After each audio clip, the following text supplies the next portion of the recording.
Hello, everybody. Today we have a very interesting and different interview with a man who I've been speaking about for quite some time now.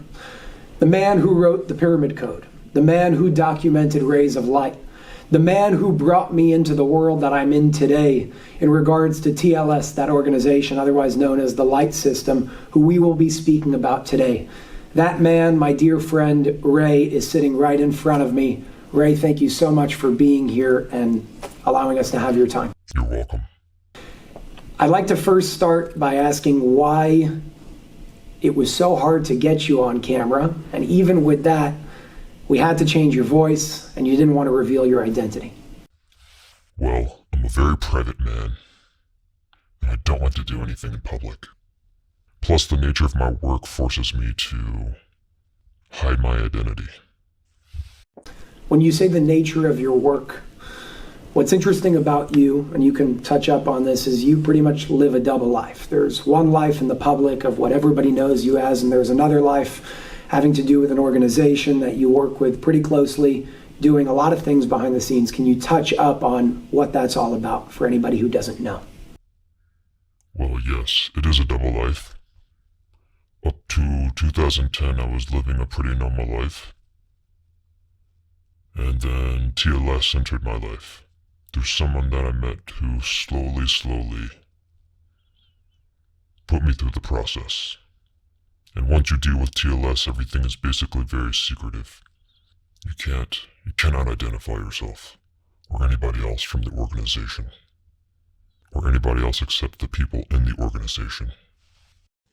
Can you explain a little bit more about what TLS is and what they do from your firsthand experience of working with them?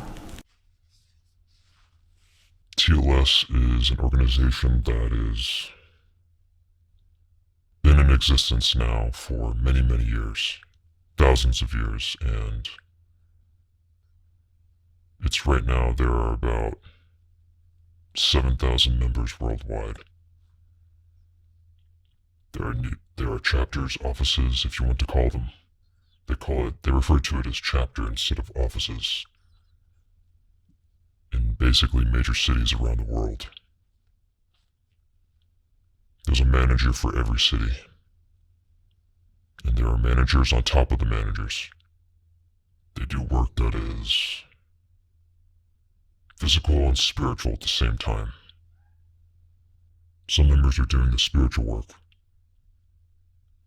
Some members are doing the physical, and some members sometimes doing both. They're capable of doing both. Can you give some examples of what physical work would look like versus what spiritual work would look like? Physical work would be into somehow going to someone's office, for example, a private office or public office, and basically try to grab some paperwork, important paperwork from his computer, from his desk, while keeping him busy doing something else and basically taking the material away. You can call it stealing if you want. Spiritual work is it's more of a, you can call it mind games, for example, changing somebody's perception about life, changing someone's opinion about certain subjects, such as politicians, and doing spiritual work on them.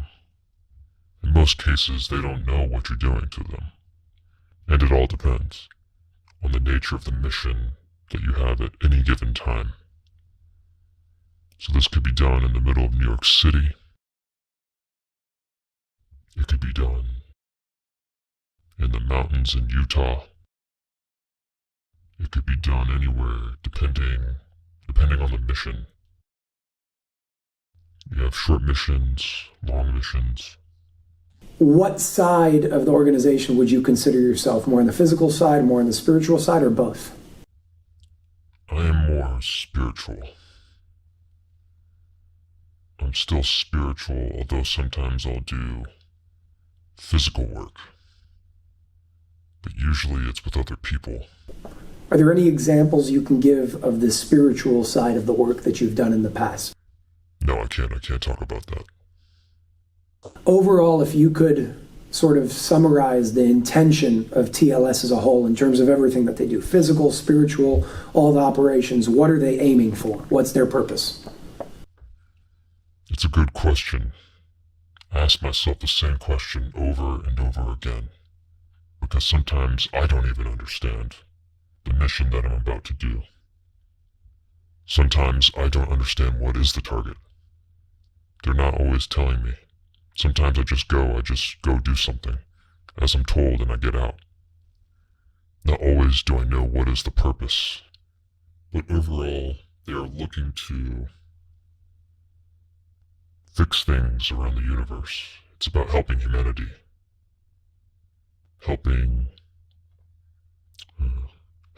people in need, helping the world in general. I can tell you, they are a very nonviolent group, and they don't like to use force, although they can. Force is not being used. They like to use, as I said before, I call them mind games. Change things.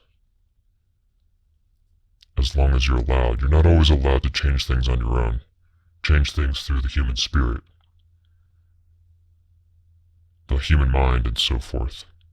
Do you know what the rules are in terms of being allowed to do something and not being allowed to do something? Yeah, but it's very complicated. I don't know if I can even summarize something like this in such a short discussion. You are not allowed to interfere with someone's destiny. In 90% of the cases, that means, for example, it happened to me a lot, that I saw someone in danger and I knew I could help him and I wanted to help him. And I could get him out of the danger zone, so-called. And no, they told me no. You leave him alone. He has to go through this. You can't do that. On the other hand, many times it happened when I saw evildoers, I would call them, in my eyes, are criminals who I know. I know what they did. And when I wanted to stop them from doing something or punish them for what they did, because obviously the police aren't going to do anything, I was not allowed to do that either. And criminals could be an ex-Nazi, or it could be some pedophile. It could be... Things don't make sense to me till today. I don't understand the rules. I try to follow them to the max. I'll be honest with you, and I'll tell you that not always I followed the rules. I did break the rules, and I did. I did pay a price for it when I did not follow the rules. When you say you broke the rules, can you elaborate on what that means? I did things that I was not allowed to do within the organization because I thought it was the right thing to do at the time. I believe I have a conflict with the organization where I believe in more action and more, sometimes to even use force when it's necessary. For a good cause, of course. And they are more laid back. Force is not something that they want to be dealing with. And unless they really, really, really perceive it as we don't have a choice, which again, and I have a conflict with it. I have a personal conflict with it. Maybe because I'm not an official member of the community of the organization. So, I don't know everything. They're not telling me everything, which I can understand. But things don't make sense to me in many, many missions. But I do them anyway. You've told me many times that TLS has wanted to initiate you and you chose not to. Can you elaborate on why you made that choice? I'm still a family man. I'm still a member of my community. To become a member will change everything, not only for me, but for my entire family and I. I don't feel ready. My family is definitely not ready. Most of the people who are close to me don't even know what's going on. So yeah, I didn't think it was a proper thing for me to do at the moment.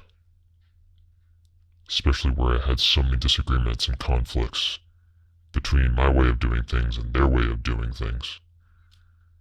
They like to do more of teamwork. I like to operate on my own, and it causes friction within me and my superiors. One question I wanted to ask you in regards to you not necessarily understanding how they call the shots and what the so-called rules are. Who does make that decision on what would interfere with somebody's destiny and whatnot? Because you sound more of like a soldier. Yes. Where is the commander? Who is the commander? Is it a human? Is it in a higher realm? How do those things work? No, it is a human. There was a rabbi that you know about. Rabbi Aleph Aleph AA, we call him. He's one of the main guys. Underneath him, there are many, many managers throughout the world. My direct manager, or boss, or supervisor, she's someone over here in New York, and I answer to her directly, and I take orders from her directly. And she's making decisions with the help of the rabbi. There are other people like the rabbi. They are humans, but they're, in my eyes, are superhumans. They have natural abilities to do things that me and you cannot even understand. And I've seen things with my own eyes that I'm still shocked till today, and there's a few more like the rabbi. I don't know how many around the world, but I know there are others, and there are very, very unique people with special supernatural abilities. You know how many people like that still exist on Earth in the 400, 500, 600-year-old realm in a physical form? There are others who are older. I know of another guy who was 646 years, if I'm not mistaken. Still alive, still functioning, but again, if you see them, you're going to see a normal person. An old person, not super old, but old. In good shape. That's what you're going to see. You're going to say it's an old man in a good shape, very good shape, as a matter of fact. What kind of abilities have you seen them do that you call incomprehensible to the normal common man? I can't discuss much. I can tell you levitation. They can go underwater for many, many, many hours without breathing, and they have the ability to communicate with other ETs, we call them. And they speak many, many languages, including languages of other entities in this world, physical entities. We call them ETs, that are coming from different places in the world, and that's all about I can tell you at the moment. Have you ever accessed any of those supernatural abilities, levitation? I was given the ability, well, I was taught first, and given the ability, it can be taken away from me at any given time. And yes, but it's not something you do for fun. You do it for a specific mission. What situation would levitation be necessary? I can't discuss that.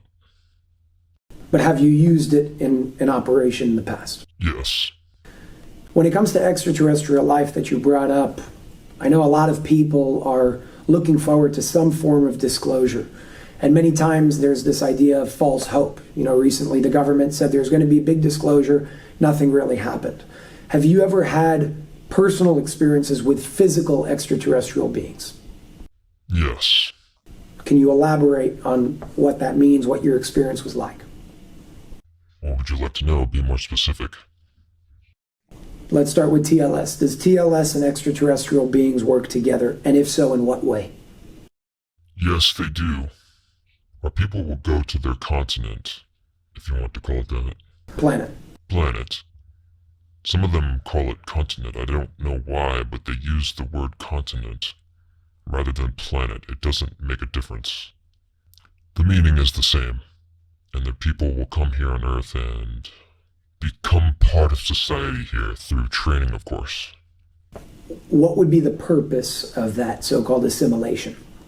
They use them for work here because they have very, very supernatural abilities. Such as, I know it's going to sound weird, but they actually create nuclear power from their hands and legs. There's something within their body that gives them this energy. It's like an eel, you know? He kills his prey by sending 600,000 volts into his brain and he kills him. That's how he kills him. So they have more than 600,000, but it's more like a nuclear power, I would say. They could be extremely dangerous at times to others. How many extraterrestrial races, physically speaking, have you been in contact with through TLS? Well, I don't remember. I would say about 5, 6. We've spoken in the past and you told me about 3. And if I remember off the top of my head, it was Nashia, Sia, and Konom. Can you speak about those and maybe elaborate on the others you've come in contact with as well? There are others that I cannot mention names. The ones I did mention to you that you just mentioned. And what can I say? In Sia, they're more human-like. They're just very tall. Can you explain their physical characteristics for Sia for a moment? They look very tall, Europeans, big bones. And they have their own language. They can also communicate by telepathy, but they do have their own language. All of them have their own language, and they're very advanced technologically, but very simple life. At their planet, meaning could be they sleep on the floor. They walk barefoot most of the time, unless they need to put protection on their legs for certain reasons. And their clothes are very simple. And what else? Like I said, they're very tall. The men and women, they live much longer than us. And Sia, a very dry place. As a matter of fact, it's a problem they have now. They're losing a lot of the population due to lack of water. Water is a major problem in the last 100 to 200 years by them. It's hot. They are Europeans who happen to be dark.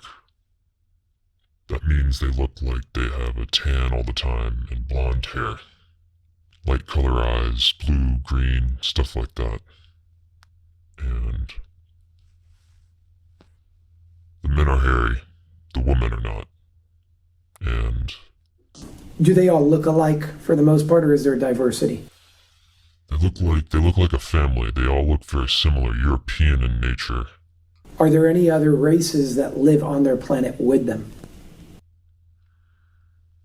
There are humans who are there. That's part of the... They become like them. You can't come there and stay with the human body. They train you to change. You gotta know how to eat their food. You gotta slowly get used to their way of life. Same thing when they come to Earth. It's the same thing. It's a process, a very long process, and they train them how to... When I was there, I couldn't be there with my own body. They giving you someone else's body. How they do it, I don't know, but my body wasn't up there. I was there, but not my body. You've spoken about physical crafts that you've been on. Yes. Can you speak about those in terms of your travel? Well, there's many different crafts. All kinds of sizes and shapes. The colors are basically black, silver, and white, mostly silver. You don't see colors like red and yellow and stuff like that. And like I said, different shapes. Some of them have windows, some of them have digital windows, which is... You think it's a window, but it's really like a TV screen, very advanced TV screen. Nothing like I've ever seen before. And there's a captain for every ship. And the crew could be anywhere between 3 to 30 people, depending on the size of the craft. And... What are the different sizes you've seen and been on? Well, it can go from a small... The small, I mean, could be the size of a yacht. How many feet? 75. Imagine a 75-foot yacht. That's as small as they get, and they could be like two or three football fields in size. So the bigger the craft, the more crew members on the craft. When you had the experience of going onto these crafts, first of all, how many experiences have you had on a physical craft, and where do you take off from? You're asking how many times I've been on a flight? That's what you're saying? Yeah, physically with your body. Physically with my body, and my memory serves me right about 8-9 times. Not a lot. Do you have one experience over another that really stood out of what happened on that craft? I can't discuss the details. That's too much information. What does the inside of the craft generally look like from the ones that you've been on? It's again extremely advanced. Some of them have digital buttons. Some of them have screens. Some have windows. Some have buttons. Actual physical buttons. And a lot of them are being used with the captain's hands, or the captain might hold magnets in his hands and start moving stuff with his hands. And I know you could move it physically with the natural energy that it has, or you could use your own body energy, meaning the power of thought, and you can move a spaceship. Obviously, I do not know how to do it, but I've seen it done. And I got a few tips from the rabbi, because every time I went, it was with him, and he was teaching me stuff while everything was a learning experience. You don't go because you want to have fun. It's not where you go on vacation somewhere. It's all about a learning experience, something you need to learn. Grab it deep inside of you and use it in the missions that they're giving you, or other missions in the future. What types of places have you taken off from? Is there something here in New York, New Jersey, Florida? It could be many places. As long as there is a field, it could be done anywhere. Usually they have fields that they use on a regular basis. They don't like to go to new places without doing their homework at first and doing preparation in advance, but usually it's from one place. Here in New York, no. But in New Jersey, yes, there's one regular place that I visited a few times, and I didn't always fly. I was part of a team that just showed up to the place. But not every time I flew. Again, my experience with it is very limited because it wasn't my thing to do. It was a small part. It was more of the beginning when I started, and the last time I was on the spaceship was maybe 2014. I haven't done any since then. When you take off, is it a quick takeoff, something slow, and how does nobody see? First of all, it could be quick, it could be slow, depending on the plan is or what the captain is doing with the ship at the time. And there is a magnetic field. It's like a shield that surrounds the ship, or the entire field that you basically, if you were going to be on the road, looking on the field, you might see fumes. But you're not going to see a structure, you're not going to see humans, you're going to see fumes. You're going to think that fumes are coming off the ground. It looks like fumes. When you look straight at it, you're going to see, when you look on a hot day very far away and you see like fumes coming out of the road. It's like when it's wavy. It's wavy. That is what you're going to see, and you're going to think it's, or it could be on a snowy day.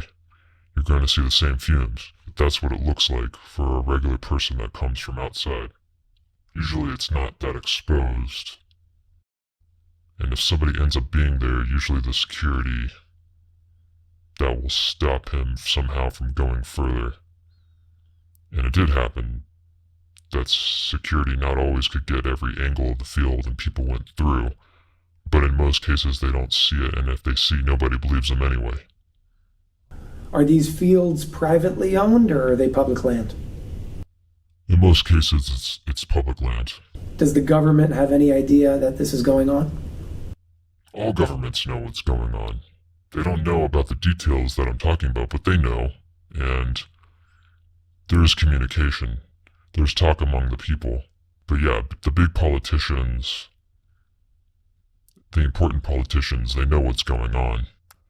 I don't know to what degree, but they know.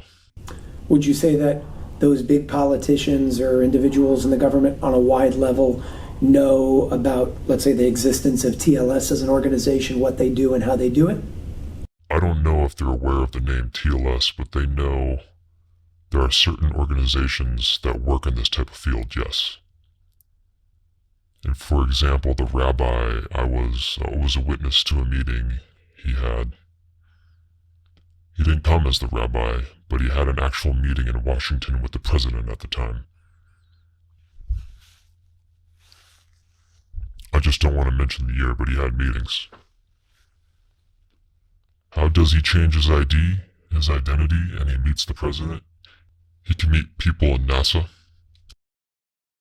I met people from NASA. Certain people from NASA are part of TLS, important people from NASA.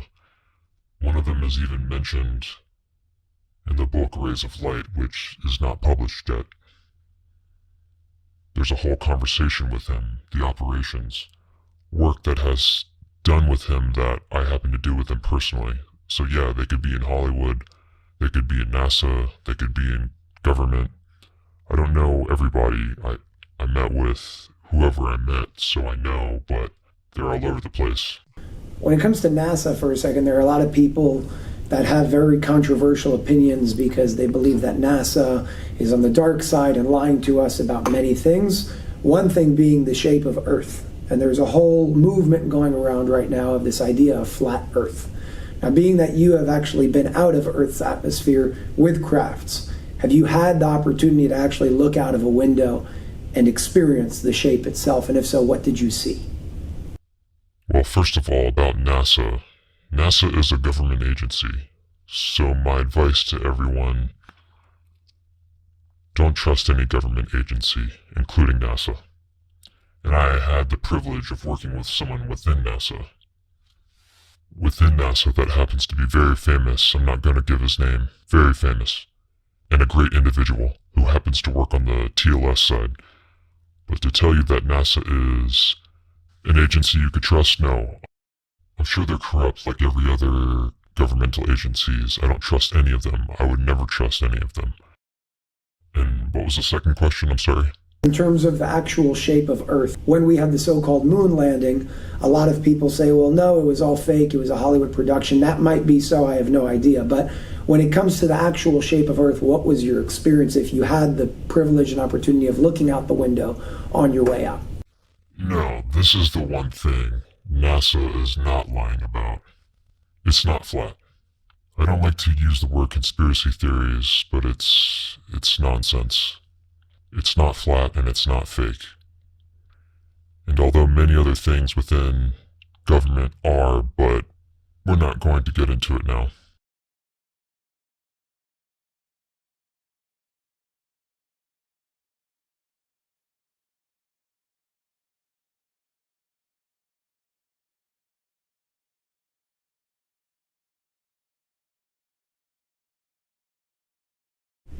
The speed at which you left planet Earth, how fast are we talking? I have no clue. I can tell you it's extremely fast, but first of all, for a person like me to be on a spaceship, I can't just walk on a spaceship. I got to drink something in most cases, something that tastes really bad. I don't know what's in there, but I know it's all natural herbs. I don't know where they get them from, but I have to drink before or depending on the spaceship, or the travel that you're doing, the location you're going to. Sometimes you have to put a suit on to protect your body from the pressure. Is the concoction that you would drink being done to protect you from atmospheric conditions? Yes. And from getting sick. Although this concoction made me nauseous, most of the time, for days after, even when I come back, I was still feeling nauseous for a few days. But eventually you get used to it. How long would you have to drink it for before the actual spaceship experience? My very, very first time to have this crazy travel, I had to drink it for about a month to get my body ready for the travel. And it wasn't pleasant. But I did it, and it's why there was 2 flights I remember that I did with the suit. The rest was without. Back to the actual speed at which you left, how were you able to observe planet Earth from the outside if you moved away from it so quickly? What was your experience looking out those windows? So it's very interesting when you, let's say you're looking through the window so you can feel the speed, and you know you're flying because you feel pressure, certain pressure. In most cases, the captain will tell you to sit. You could stand, but you have to be strapped. They don't have to. I guess they're used to it. They're not strapped. Only the newcomers are being strapped. And looking through a window, you're moving extremely fast, but your perception of it, you're moving very slow. So I see things through the window that's moving extremely slow. How does it happen? I don't know, but they're changing your perception of time. And so again, when you look through a window, it looks like you move very slow, but you know that you're moving very fast. And you're seeing many things throughout. Your flight could take anywhere between 5-10 minutes to 20-30, but they don't need a lot of time, to our understanding of time, to get places. What types of distances are we speaking here? Millions and billions of light years away. We're talking outside of what we know of the universe. Totally outside. Now, those certain things could be done with the physical body. Combination of soul and body. Can you explain what you mean by that? You could do as a human being, once you learn the system, exactly what the spaceship is doing without the spaceship. With your physical body flying that way, you're saying? With the physical body, obviously takes a lot of drinking and training. And drinking the concoction. Yes. And you could do it without your body. They call it out-of-body experience. And you could get to many places very fast. And again, I'm trying to emphasize here what I'm saying. It's not like you're dreaming. You're not dreaming. You're actually doing something and you're getting places. And when you're getting to places and you need a physical body, don't ask me how the rabbi did it. But there was always a body for me to borrow. So I was one of them. We were one of them. In Sia, for example, first time we arrived, I was given a body. The rabbi walked normally. And people knew him, and they greeted him. And you could see the love. Excellent relationship is like, you see, they love him, they admire him. But he walked around like a normal guy from Earth, and he was making fun of me because he saw that I'm in shock. It was a funny experience. Very interesting experience in Sia. But yeah, I think I spent there. First time I was there, I spent like 3 days. 3 days according to Earth time. Yes. What is that translated into time and how it works on that planet? I can't even begin to explain. I don't know how to explain it. In that 3-day period. First of all, they don't have nighttime. It's always sunny. On Sia. On Sia, there are 3 suns, there are no moons. There's no moon. It's always hot, always sunny, sometimes less sunny, sometimes more sunny, but it's always sunny. Are there clouds? Very few. Like I said, they have a rain problem. They have a water problem. You've explained, and I know you can't go too in depth in details on this one, but even in Rays of Light, it talks about a funeral that you attended in Sia. Yes. Can you speak about the way that these extraterrestrial beings on Sia perceive death? Is it over here where you wear black and it's sad and everybody's crying, or do they see it differently? No, they see it very differently. For them, it's a celebration to celebrate life. They know that this entity who happens to pass away, if you want to call it like that, is being reincarnated to something else. What? Nobody knows, but for them it's a celebration of life, that this entity is moving to somewhere else. For them it's always a better place. They see it as a positive, not as a negative move. So yeah, so they have a ceremony. Nobody is crying, but they have some, I think it was prayers, and I would say some type of singing, which is very weird to us. But overall, it was a positive experience, not negative. It wasn't sad. There was no sadness. They expressed themselves with a lot of love. It's not so much laughing or crying. It's for them, it's love. It's giving love. And you could see it. I saw the way they were speaking to the rabbi, and it was a different experience. It's not something you see on Earth. Do they bury the body like we do here on Earth? Sometimes they bury, sometimes they cremate. Sometimes, if there is a body of water, they let it float on water depending on the way. I think the request of the deceased person. And is it like over here how we have families, mother, father, children? Yes. Okay. Back to the other two races. We spoke about Sia. There's also Nashia and Konom from our conversations as well. Can you explain more about your experiences with these other extraterrestrial beings? Well, Nashia, for example, they have a lot of fruits that grow there. It's very green. There are no vegetables as opposed in Sia, it's more of a vegetable type of food. Needless to say, they're all vegans. They don't eat animals. There are no animals. It's them in nature. So Sia has vegetables. They have more fruits that are very green, very large amounts of water. But interestingly enough, their buildings were more advanced. Meaning similar to ours, like 2, 3, some are even 4 floors. All buildings are in white color. And they live very short lives compared to Sia and compared to us. Can you give an example? If I remember correctly, I think their, according to our time, is 15 years, where Sia used to be 360 average, 350 to 380, and due to lack of water, and now they're come down to 180 to 200, and most of them die before 180 now. On Sia. On Sia. On Nashia, when you say buildings that are advanced, are there any skyscrapers? No. What would be the tallest building you've seen? 4 floors. And what do they do in these buildings? Are they homes, offices? What's the society like? Both. Do they work? They work. What types of jobs are we? I don't know, I'm not sure, but they're living a normal life. They are known to have a very short memory. They are short people physically. Very short. Big bones. Dark skin.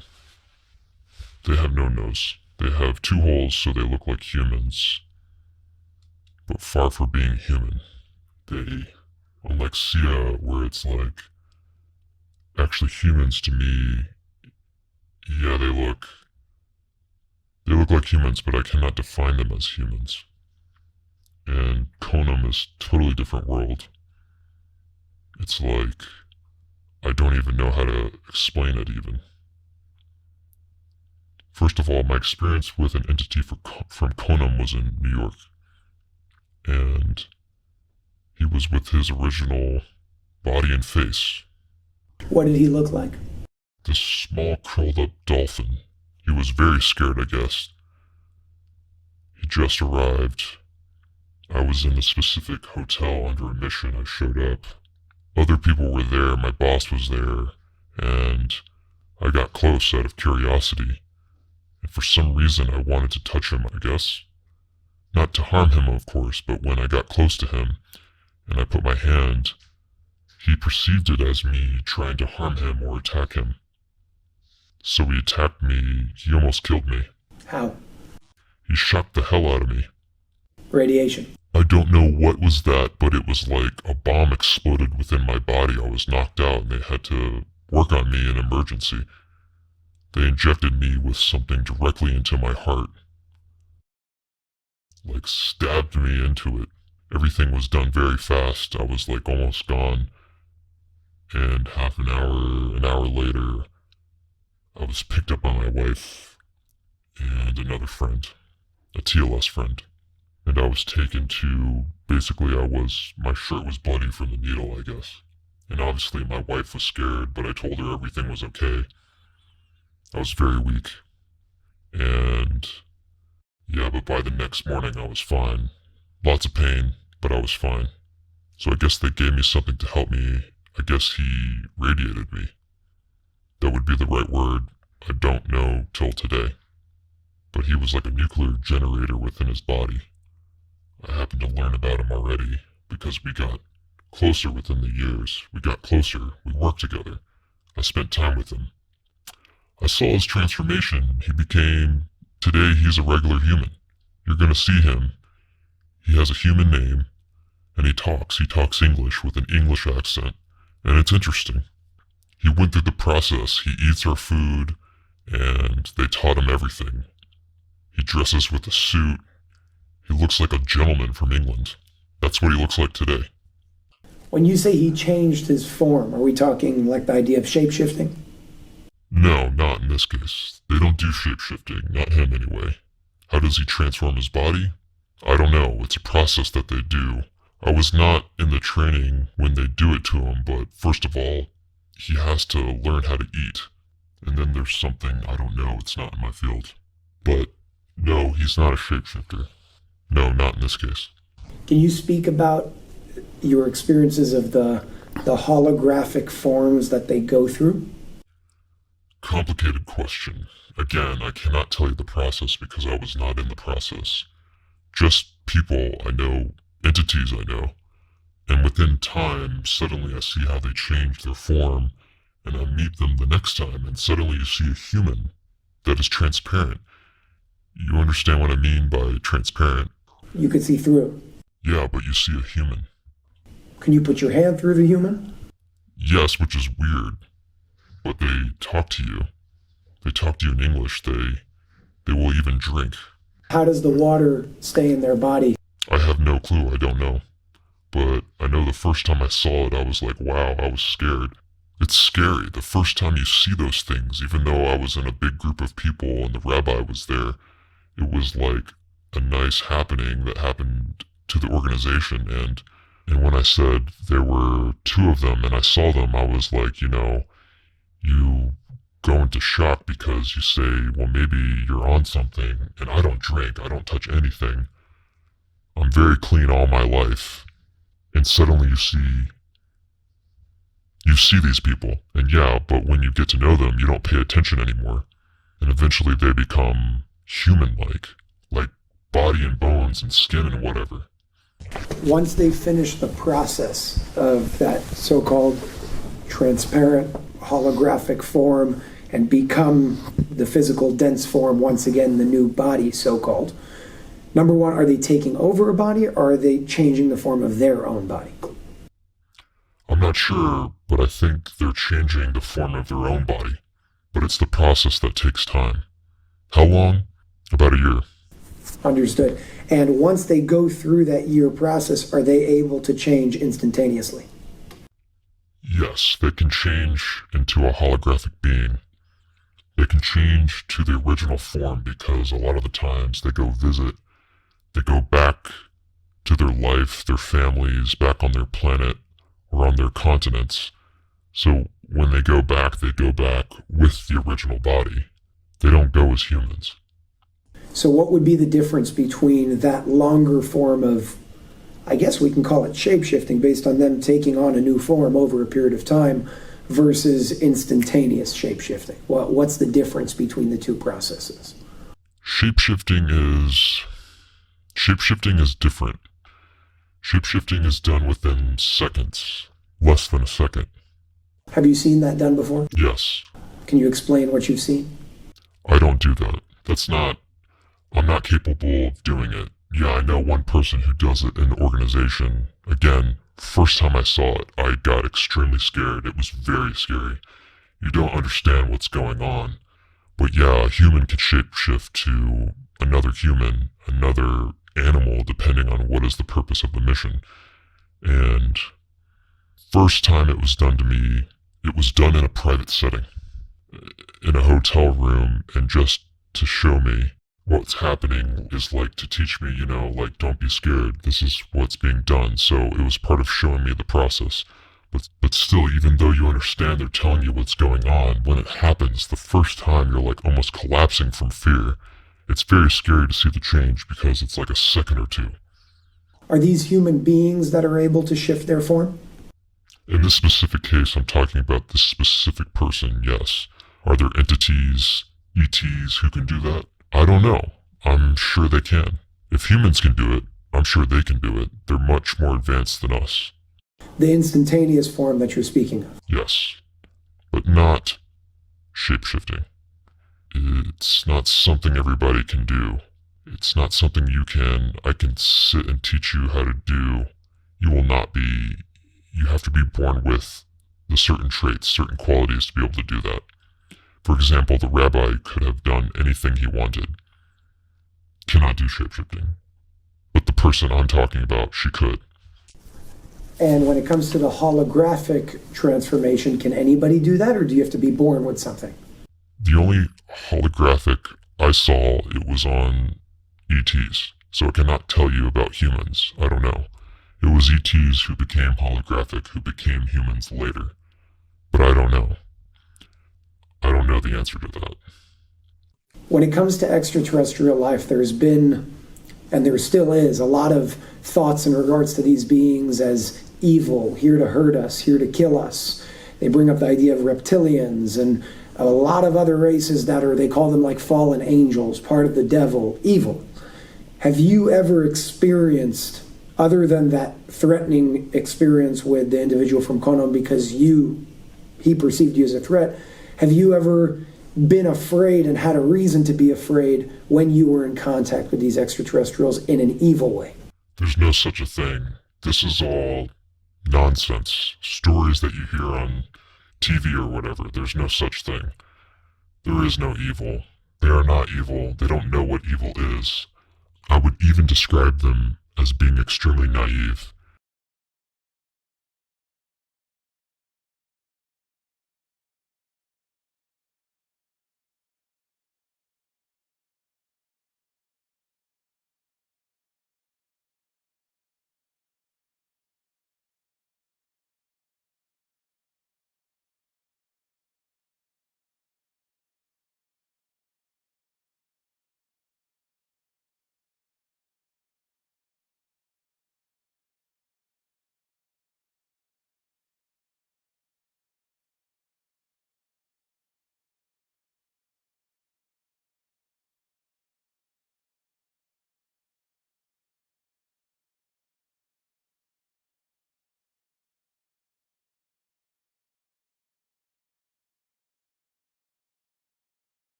Yeah, I was attacked because he thought I'm doing something bad to him. He was scared himself. It was my mistake. I shouldn't have done it. I just decided because I'm curious to go and have a conversation with him or talk to him, and I saw him as an animal, not as an entity. For me, it was an animal, a weird animal, and I was curious. I went to basically pet him, and he attacked me. But do they have the power to attack? Yeah. Are they attacking? No, absolutely not. They don't know what wars are. They do not have wars. There is no violence. There's only self-defense, just like in my case. But no, all the stories about evildoers and all that, this is only, unfortunately, on our planet. What would your response be to individuals who say that they've had firsthand experiences with the reptilians who are drinking blood, extraterrestrial beings who are coming to kill you and eat you? No such a thing. Do you think that those people are just lying? Not necessarily, because there are humans who do that, and they can do it as a disguise of a reptilian, and under drugs, they can put you under the influence of drugs, and you are going to believe the story. I'm not telling you that they are lying, but it's either they're lying or somebody's lying to them, and it's a mind game, and there are a lot. Unfortunately, there are a lot of evildoers in this world. That's part of my disagreement with TLS. Like how they allow things such as, in one way they do a lot of things like helping kids. I've been on missions underground helping kids. We're talking about thousands and thousands of kids, but they don't seem to finish the job. And there are more kids, and there are more evildoers, and you need to take care of them. And the only way to take care of them, in my book, is to use violence, unfortunately. I'm not a violent person, but when you need to use violence, you got to use violence in order to solve the problem. But they've done a lot, and sometimes TLS did use weapons or violence or stuff like that, but very rarely. So you've shared many times, and I've shared on your behalf, and in some ways on behalf of the organization as a whole, regarding certain operations that were done specifically throughout the year of 2020 with underground tunnels, an elaborate underground tunnel system run by very evil people, and many operations and missions having to do with rescuing or freeing children, as you like to say. A lot of people believe that the entities, the individuals who are operating in these underground tunnels are extraterrestrials who are very evil, doing terrible things to the human race.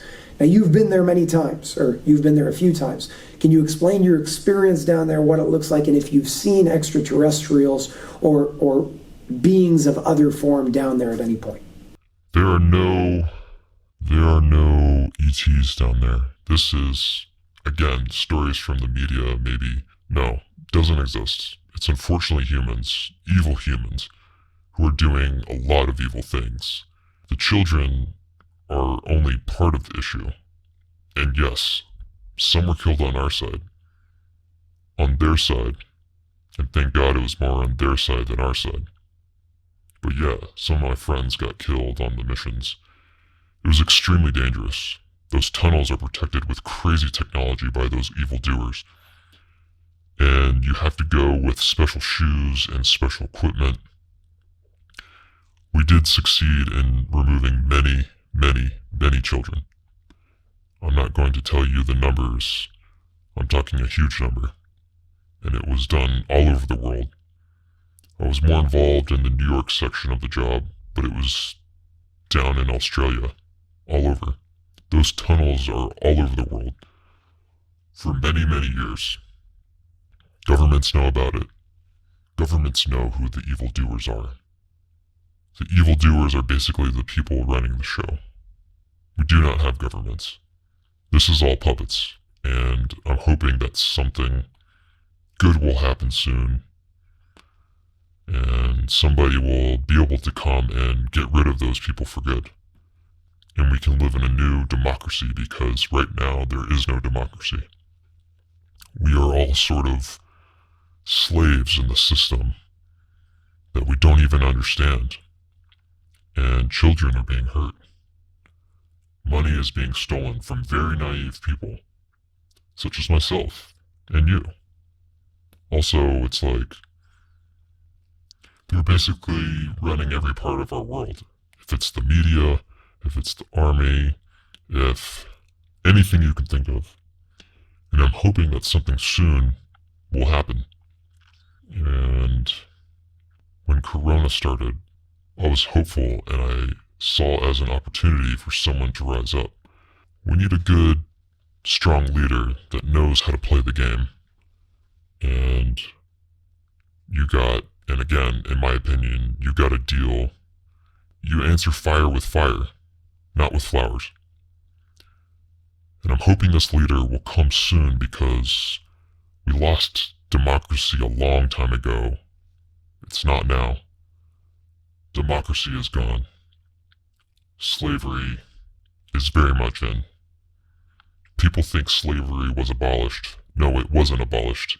It's just changed its character. So we're going to think we live in a democracy. We're being poisoned systematically through our food, through our water, through the air, through the medicine that they are giving you. And as I said, I'm hoping for a true leader to rise up soon and lead us out of this mess. I have a more philosophical question for you first. Mm-hmm. You and I disagree in many cases on how to deal with the situation. Mm-hmm. TLS disagrees with you as well. Yes. In regards to, you believe that violence is necessary in many cases, and TLS says in some cases they will take down certain organizations and do their best without using force whenever they can not use force. But in most cases, from my understanding, they focus on awakening the people to stop this from happening further down the line. So my question for you is, you're saying you believe that you have to fight fire with fire. And the way that I personally see it is, that can only take you so far, because sure, you can take out certain people in power doing terrible things, but what would stop them from being replaced? And in my eyes, it's, if the masses don't change, if the people don't become more aware to what's going on in the world, then that will continue happening. And you could take out and execute whoever you want, it's not going to help you. So what's your stance on that alternative view of the situation? I'm a big believer in awareness. I'm not against it. I think what you're doing is great work. What TLS does is great work. I'm not against it, but I'm saying in addition to awareness, you've got to protect the masses, the people, the children. They don't know what's going on.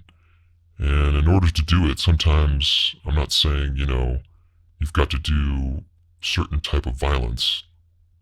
When I say violence, by the way, I don't mean that I'm going to take a gun and go on a mission. You don't have to use bombs and guns to complete this mission. There is what I call spiritual violence. I know it's hard to understand what I'm talking about, but I never talked about taking guns and go and kill somebody. That I think is, no, I'm not talking about that. But you can eliminate people, the evildoers, without guns. The system exists. The technique exists. I'm aware of it. I've done it. If I get a team of 10 people from TLS and I spoke about it many times to the organization, I could, in a very short time, this world can be changed to, are people going to be, you want to call it, eliminated or die? Yes, but I don't see a problem with that. You're talking about the evil individuals in power that are doing what they're doing to children, to the masses, and so on. Yes. Can you elaborate? Are you talking about inducing a heart attack, or what are you talking about? I can't talk to you about the technique, but I can tell you when I'm saying violence, or use the word violence, you're talking about guns and bombs. No, I need 10 people for my mission. I worked out a plan on my own. I presented it to my superiors. I was rejected. Why?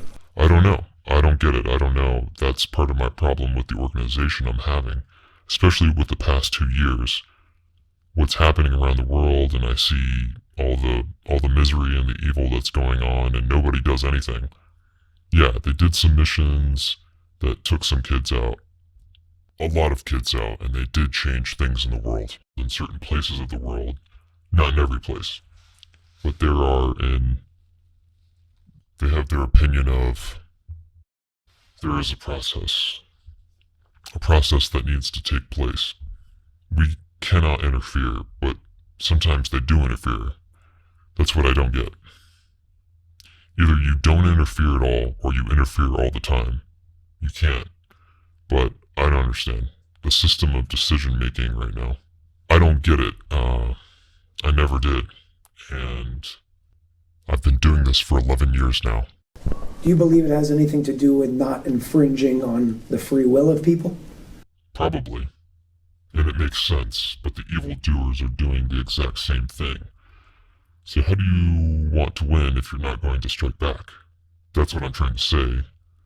Nobody has free will today. About anything. If you think about it, you have to pay taxes, or you're going to jail. You're going to take a vaccine, or you can't go to a restaurant. You have to vaccinate your children, with all kinds of drugs, and they cannot go to school. There is no freedom. It's a form of slavery. You got to put a mask on in most places in the world. That's a form of slavery. They know masks don't work. It's not that they don't know, they know. It's like ridiculous, but it's a form of slavery. It's like, when they're putting a mask on you, you are the slave. You're going to shut the hell up. You're going to talk when we tell you to talk. And the world is not going to a good place right now unless something is going to happen soon. When it comes to TLS, there's a lot of, if I would call them like crazy things that are really going on in the world that even when you bring them up, there are many skeptics out there. The majority of the world will not believe what we're speaking about here. Of course. Maybe the people that are listening to this may, but the majority of humanity, I know you believe, is not ready for this information. Why do you think that's the case?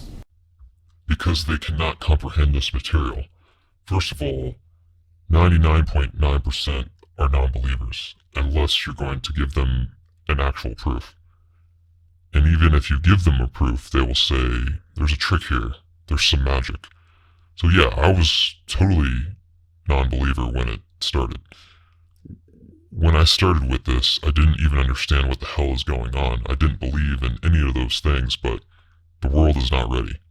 Unfortunately, most of humanity are dumb, in my opinion.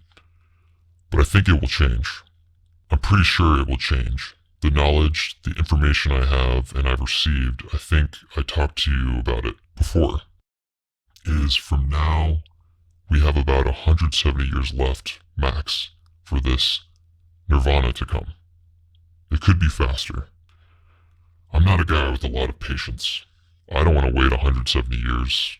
I want it to happen in my lifetime. And I'm not getting any younger. So, it will happen soon. And the world needs help. Hopefully, it will be done soon. Do you believe that probability-wise it will happen in your lifetime? In my lifetime, no. In your lifetime, yes. We both know that TLS has the ability to physically show certain things to the world.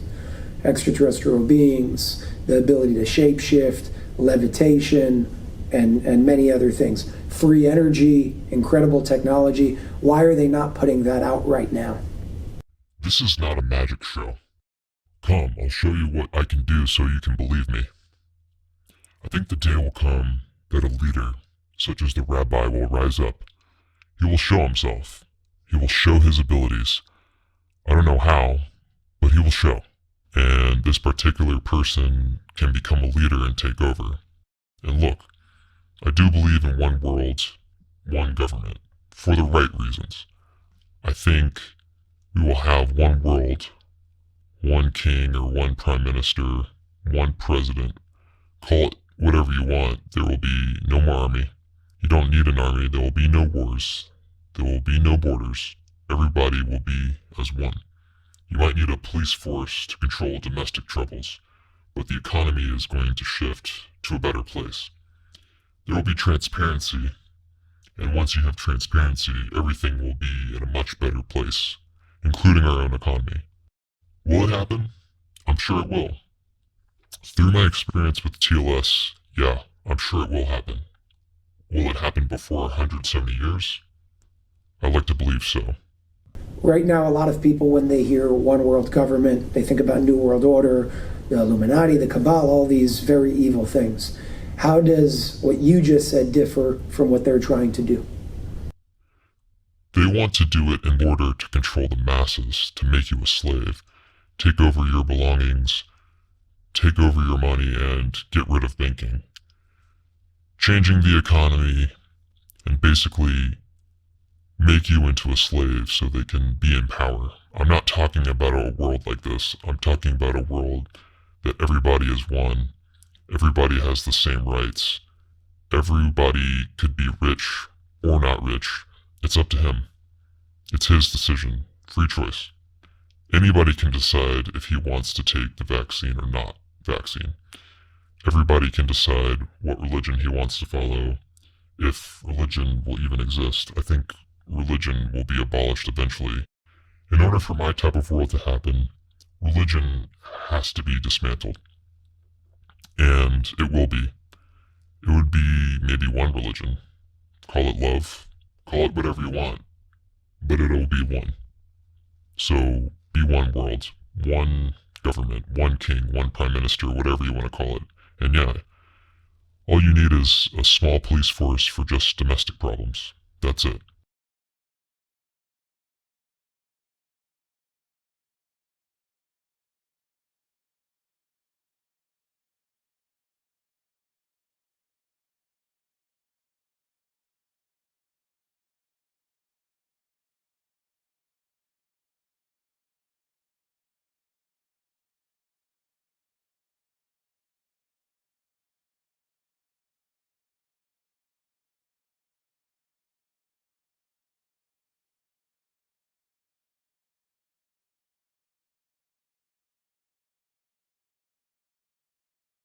In a situation like that, I would say the biggest concern is what happens if that one prime minister, one king, one government becomes corrupt like we experience in the world today.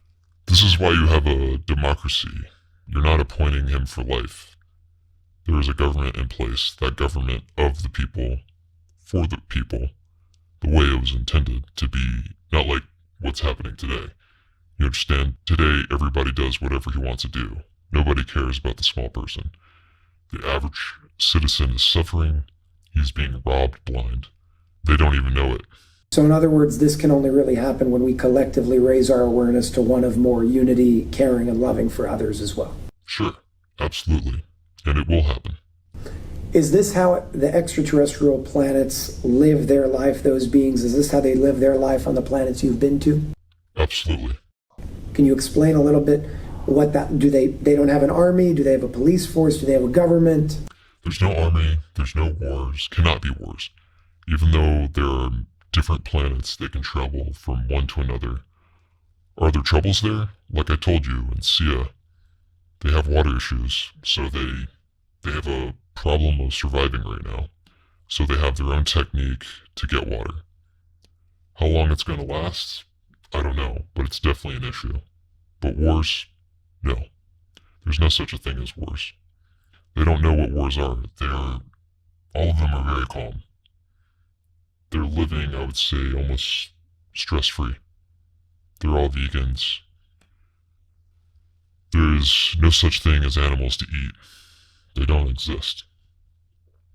And I'm waiting for this one world government.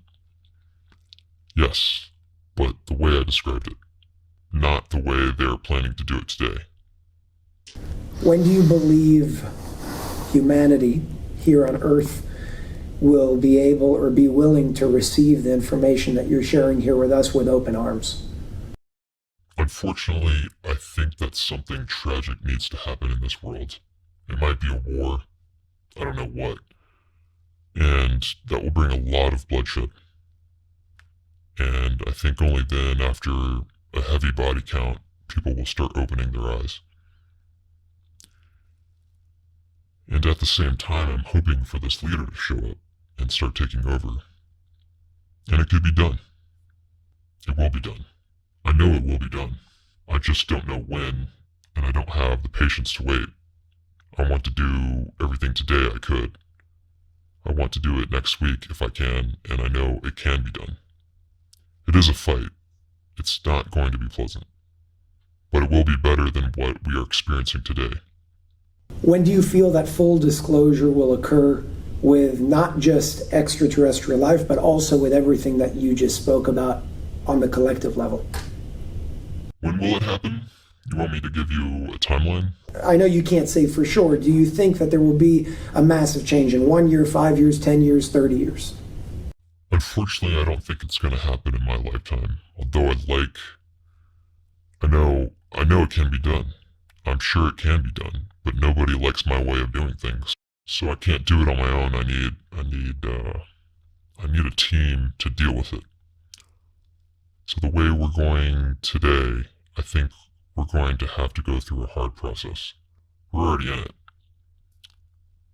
To my opinion, we are in a third world war.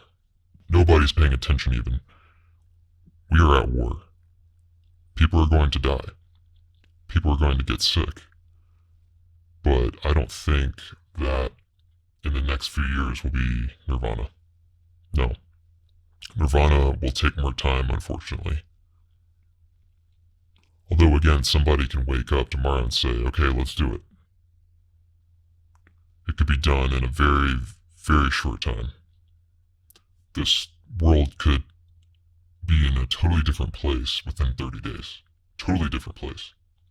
You have a lot of information in your hands and a lot of power, in my opinion, to make a change, but you still choose not to because of two reasons from my understanding. Number one, you don't feel people are ready. And number two, you don't want to disclose your identity for your own privacy concerns. When speaking about the magnitude of what you just spoke about, I don't mean to put you on the spot, but why do you feel that your privacy is more important than the potential to make even a little bit of a change to make it happen in your lifetime? Because I don't feel I have to reveal my private life in order to make it happen. It has nothing to do with it. You were talking about the book. That's what you're talking about. I'm talking about rays of light. I'm talking about certain experiences that you've had that you're allowed to share. I know that. And you don't want to because you're afraid that people may look at you differently. Not only that, I told you this before, TLS from day one pushed me to release the book. I'm against it for a few reasons. Number one, as you said, I have a lot of private things that I'm going to keep private. I don't see any reason for the world needs to know about my private life. That's one. Number two, I have to protect my children, my family, my good friends. There is a lot of people who are named in this book that I have to conceal their names. And let's assume tomorrow I will give all this up and say, you know what, let's put it out there. TLS is not willing to give the code. Without the code, what is the purpose of the book? You can read it all you want. When you read it, you see a story. When I read it, there's no story. I see the codes. I can build something out of it. You can't.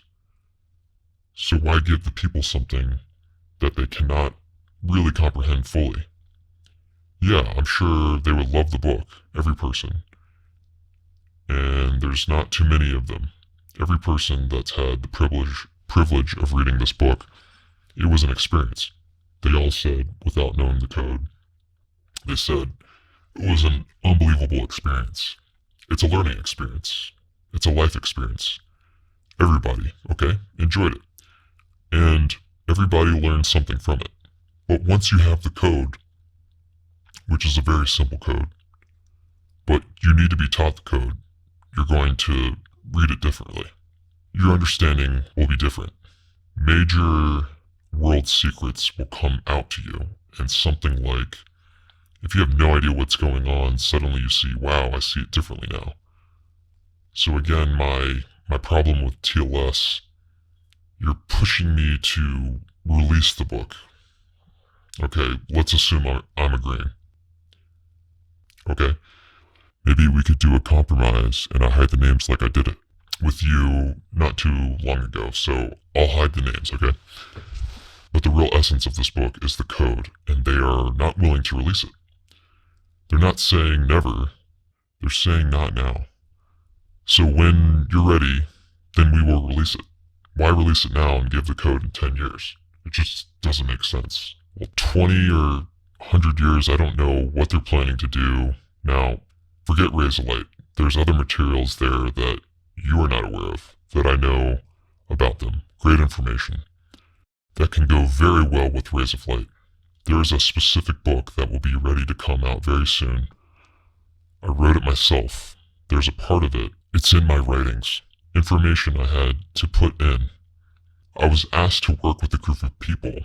They are not willing to release it. You just said that it was coming out very soon. Coming out to TLS. I would be able to maybe read it. Not you. Not your viewers. They're not going to release it, so why do you want to release my information and not your information, which is part of me also? I happen to be part of it.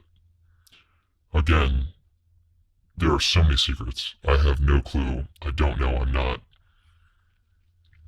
I don't know. Look, Don't misunderstand me. It's a great organization. They have done and they're doing many, many great things. It's just these small things that drive me crazy every time. I have a great relationship with the organization. I love them all. I would give my life for these people. But I don't make the rules, so I gotta go with the flow. Whoever makes the rules has to make a decision, and it's not happening.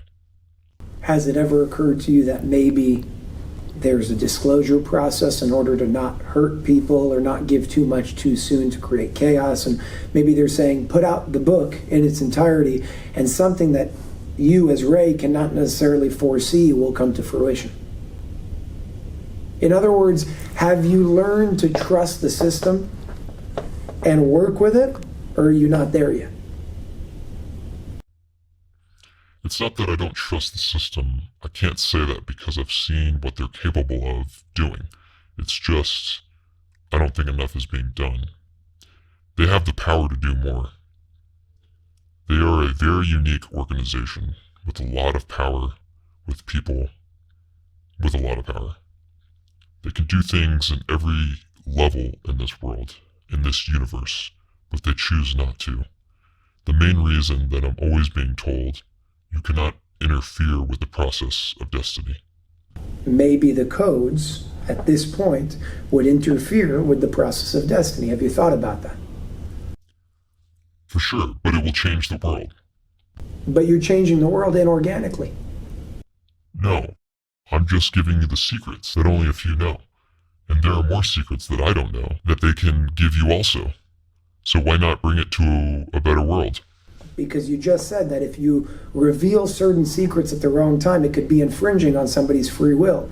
And maybe the process of putting the book out in the way that it needs to be put out without the codes would be one step closer to getting the codes to allow all of us as a human race and as life to go through this process organically instead of forcefully by giving us something that we didn't work to achieve. No, it will not change somebody's free will. It will cause somebody to rethink their choices. That's different. I'm not changing your freedom to choose. I'm giving you an opportunity. I said, before you make a decision, before you make a choice, read this. There's much more to this world than what you think. After you've read it, whatever you choose, I'm with you. Of course, they would choose differently because the book with the code will change them forever. But that's the idea. It's a good thing. It's not negative. There's one portion in the text itself that was just released to the world where the rabbi said something to you, and I'm going to paraphrase it. He said, if I gave you all the secrets to the universe without you working to receive those secrets and you working to get what you're receiving, then your choice will no longer be a free choice. It will be a biased choice. Yes, and I agree. Might be right. However, can you really sit here and tell me that the entire world, 8 billion people, are subject to change? No, not going to happen. Well, to be fair, 8 billion people have been changing every day. Look at the world 10 years ago. Look at the world today. Look at our eating habits. Look at what we are doing. Sure, tragedy causes that, but people have changed from 10 years ago, 50 years ago, and 100 years ago. They changed negatively. I'm talking about a positive move into awareness. Once you have the awareness, you know what's going on. Obviously, you're going to react differently and act differently. You're going to speak differently. You're going to look at your family differently. Everything will be different. This awareness can give you some internal powers that you're not tapped into right now. For example, you might get to a point where you will be able to see past incarnations. That's a great thing if you use it for the proper purpose. And that's not what's happening here. Yes, the rabbi, you're really expecting that most of the world, like I told you before, unfortunately, I know it sounds bad when I'm saying 95% are dumb. They aren't going to change. So if you want to be like the evildoers who are talking about deleting some of the population because they are not necessary for this world, you don't take a 80-year-old woman and kill her because she's not useful to society anymore. By the way, she could be extremely useful to society if society knew how to deal with an 80-year-old woman. This is something we all forget. We do not know how to do it. But if you think an average 80-year-old woman or man, they have a lot of experience in life that we can learn from. They have knowledge that we don't have. They have memories from 70 and 80 years ago that we don't know about. There's a lot to learn here. There's a lot to do, but we lost respect for our elders. We see them as a problem. Therefore, you know what? If you are 65, 70, you might as well die. So much the population. Tomorrow there's going to be too many Jews, too many black people, too many Spanish people. The Aryan race, the way Hitler did it. That's what these psychopaths are going to do, and the people don't understand it. Now, the rabbi, with all due respect, he wants to change things. But he wants to do it through the process. I don't have time to wait for the process. People are dying every day. They're being murdered. People are being murdered. And nobody does anything about it. To me, it's wrong. Do you believe that the world right now is ready for true awareness? Complete awareness? No, but you know what? Let's assume complete awareness will be open to the public, okay? Some people are going to take it in a very bad way. They can commit suicide. I'm not telling you no. It's their choice. Some people might get a heart attack from excitement. It's their choice. This is the destiny of the soul. They decided to change according to what happens now. Yes. Is this information going to change your choices? Yes, but I'm not interfering with their choices. They can still decide whatever they want. Not stopping them. I'm not forcing them. Not putting a gun to their head. I'm telling you, listen, this is the information. Check if it's true, if it makes sense to you, and move on. Most people will make the right change. A lot of people, I don't think it's a big percentage, will not. They may die, yes. Let them die. So what? That's part of the process. They'll die, they'll reincarnate. I don't know what's going to happen, but it's not like murder like happening today. They're murdering people. And you see smart, intelligent people, and you know, on a day-to-day, I meet people through my business, you know, normal people, smart, intelligent, and I'm sitting and I'm talking to them to see if I can get somewhere. No, they are so blind. They don't see anything. They don't see anything. How do you think you change that? Is it your job to change it? That may be a better question. No, it's not my job. My job is more on an individual basis. I don't think there's a way to change it without shocking the world somehow. How do you shock the world? You do a team effort. And you neutralize the people you want to neutralize at the same time. You bring people like you to send awareness. And at the same time, you release information, such as the different books we talked about. And today, the world of internet, you could send information in 2 seconds to everybody in this world. And yeah, again, most people will see it as a positive, will act positively. Yeah, there's some who might do the exact opposite. It's their choice. Like, if they'll die because of it, it's their choice. I didn't push them. I didn't force them. I didn't. I told them, listen, do whatever you want. You don't have free choice today. None of us. None of us.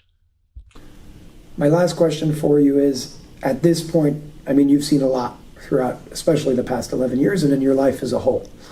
But with everything you've seen, with everything you've experienced, with everything that you've learned and gone through and accessed and everything in between, what would be the message that you would give to humanity right now, to both the skeptics and the believers, to help encourage us to go in the right direction? Most of the information that we have in this world today is mostly false information. We live in a world of lies, manipulation, and I think I'd like to ask people is to wake up. We are all sleeping. Stop listening to the news. Stop listening to this major media. There's research you could do out there and get better information. Educate yourself about your economy, about your health system, about your vaccines, about your taxes. Everything you are being fed, I can tell you, is a lie. We are being misled. Our children are being misled. The education our kids are getting today is ridiculous, and we are being fed with a bunch of lies. Our job as citizens, as private citizens, is to try to get to the truth through research, to learn. So stop watching Monday Night Football and use your time for something more meaningful. Search your inner soul. Search for the inner soul of your friends, your family. Search for the right information. There's a lot of good people out there. There's a lot of good leaders. Maybe not as strong as I would like them to be, but they're good leaders. Start opening your eyes and your hearts to learn something new, because we are not going to a good place, and I am worried in a way, and I think we could do much better. But it has to be a team effort. We, as you said many times to your viewers, we have to act as one. And we don't have to agree on every opinion or whatever. It's okay to disagree. As long as we work together to a common goal of a better life, freedom, liberty, pursuit of happiness doesn't exist. We have to bring democracy back. Maybe the Democrats are in power right now, but there is no democracy. It's all lies. Thank you very much, and thank you for again giving us your time and agreeing to do this. I know it wasn't easy for you, and there was a lot of convincing in the process, but thank you for coming, even though it's a different voice and we can't see you. I know that you do care for everybody, and you care for the right thing, and you have your own ways of doing it, and they're definitely unique. But I really do appreciate you coming and sharing your experiences and your thoughts and your insights and your knowledge with all of us today.